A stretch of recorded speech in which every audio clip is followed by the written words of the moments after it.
नमस्कार महाराष्ट्र, स्वागत आहे तुमचं NGTV मराठीच्या सुपरफास्ट बुलेटिनमध्ये। मी बंदगी घेऊन आलोय आजच्या सगळ्यात हॉट, सगळ्यात तिखट, सगळ्यात धमाकेदार बातम्या।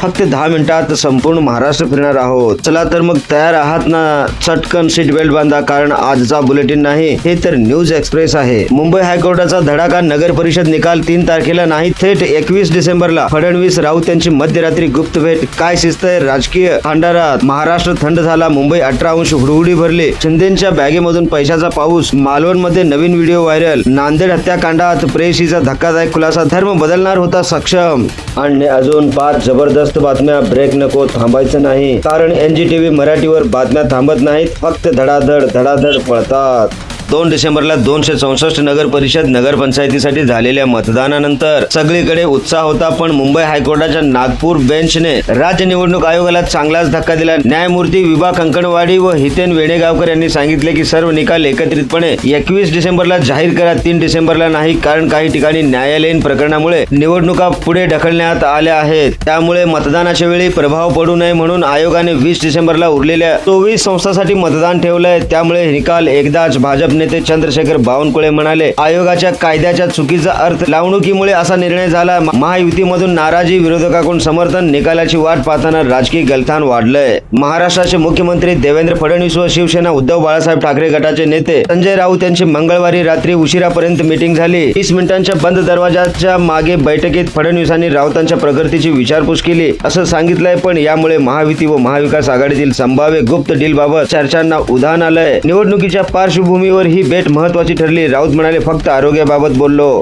देवेंद्र फडणवीस यांच्या चेहऱ्यावर हसू होतं। काँग्रेसकडून शंका, काहीतरी मोठं घडणार का? एका बाजूला निकालाची वाट, दुसरीकडे अशा भेटी। महाराष्ट्र राजकारणात सस्पेन्स फुलला आहे। महाराष्ट्र राज्याला थंडीने पुन्हा हादरवून सोडलंय। उत्तर भारतातील थंडीची लाट इथपर्यंत पोहोचली असून मुंबईमध्ये किमान तापमान 18 अंशापर्यंत खाली आले। पुणे, नाशिक, नागपूर अशा अनेक शहरात 15 ते 17 अंश, तर विदर्भामध्ये 12 अंशापर्यंत घसरण। हवामान विभागाने पुढील 7-8 दिवस थंडी कायम राहील असा इशारा दिलाय। नागरिकांनी सावध राहा। डॉ. बाबासाहेब आंबेडकरांच्या महापरिनिर्वाण दिनानिमित्त 6 डिसेंबर पर्यटन विभागाने मोठा उपक्रम जाहीर केला। 3, 4 आणि 5 डिसेंबरला मुंबईत बाबासाहेबांचा राजगृह, चैत्यभूमी व इतर स्थळांचा टूर सर्किट मोफत। देशभरातून येणाऱ्या पर्यटकांसाठी बस सुविधा, मार्गदर्शन आणि सांस्कृतिक कार्यक्रम। पर्यटन मंत्री म्हणाले, बाबासाहेबांचे विचार प्रत्येकापर्यंत पोहोचवणे हा उद्देश आहे। नांदेड मधील 19 वर्षीय सक्षमच्या क्रूर हत्येनंतर प्रेयसी आचलचा जबाब समोर आलाय। वाढदिवसानंतर पळून जाऊन लग्न करणार होतो, सक्षम माझ्यासाठी धर्म स्वीकारणार होता, कुटुंबाने धार्मिक दबाव टाकल्याचा आरोप। प्रकाश आंबेडकर यांचाही खुलासा, धर्माच्या नावाने अशी कृत्य नकोत,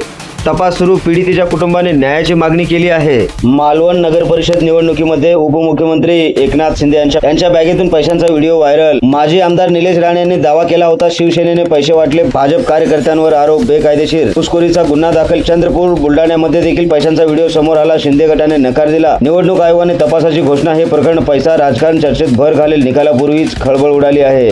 रायगड जिल्ह्यात महाड शहरात शिंदे गट शिवसेना व अजित पवार गट राष्ट्रवादी कार्यकर्त्यांमध्ये जमकर मारामारी। मंत्री भरत गोगावले व स्नेहल जगताप यांच्या समर्थकांमुळे 5 जखमी, दगडफेक व लाठ्या काठ्या। पोलिसांनी 10 जणांना अटक केली। बदलापुरानंतर रायगडमध्ये बवाल, निवडणूक हिंसाचार वाढ। मुख्यमंत्री म्हणाले, शांतता राखा। हे प्रकरण महायुतीमध्ये फूट आणेल का? वैजापूर नगर परिषदेत 73% पेक्षा जास्त मतदान। मतदारांनी सकाळपासूनच रांगा लावल्या। महिलांचा सहभाग, भाजप व राष्ट्रवादीमध्ये टक्कर। निकाल 21 डिसेंबरला जिल्ह्यातील इतर ठिकाणी 50 ते 60% मतदान। हे चांगले संकेत आहे, लोकशाहीला बळ मिळेल। छत्रपती संभाजीनगरच्या घाटी रुग्णालयात दरमहा सरासरी 10 गर्भपात। युतींच्या आरोग्यावर परिणाम, अविवाहित गर्भधारणा, कौटुंबिक दबाव। आरोग्य विभागाने जागरूकता मोहीम सुरू केली। डॉक्टर म्हणाले, काउन्सिलिंग व सुरक्षित उपाययोजना गरजेची। हे प्रकरण सामूहिक मुद्दा उघडणार आहे। नागपूरच्या 22 वर्षीय अबोली विजय जारीत यांची कथा हृदयस्पर्शी आहे। 80% अपंग असून देखील त्या पहिल्या wheelchair model, ambassador, motivational speaker व इंटरनॅशनल आर्टिस्ट। 8 वर्षात सगळं साध्य केलं असं त्या सांगतात। आंतरराष्ट्रीय अपंग दिनानिमित्त 3 डिसेंबर त्या प्रेरणा देतात। सरकारकडून सन्मान, अशा यशोगाथा समाजाला बळ देतील। हे होतं आजचं superfast bulletin. NGTV Marathi news चॅनलवरती अजून अपडेटसाठी स्टे कनेक्टेड। अशाच प्रकारच्या नवनवीन बातम्या, देश विदेशातील ताज्या घडामोडी पाहण्यासाठी आपण जर पहिल्यांदाच NGTV मराठी न्यूज चॅनलवरती आला असाल तर नक्की सबस्क्राईब करा आणि बेल आयकॉन बटन दाबायला विसरू नका, जेणेकरून सगळ्यात आधी बातमी आपल्यापर्यंत पोहोचवली जाईल।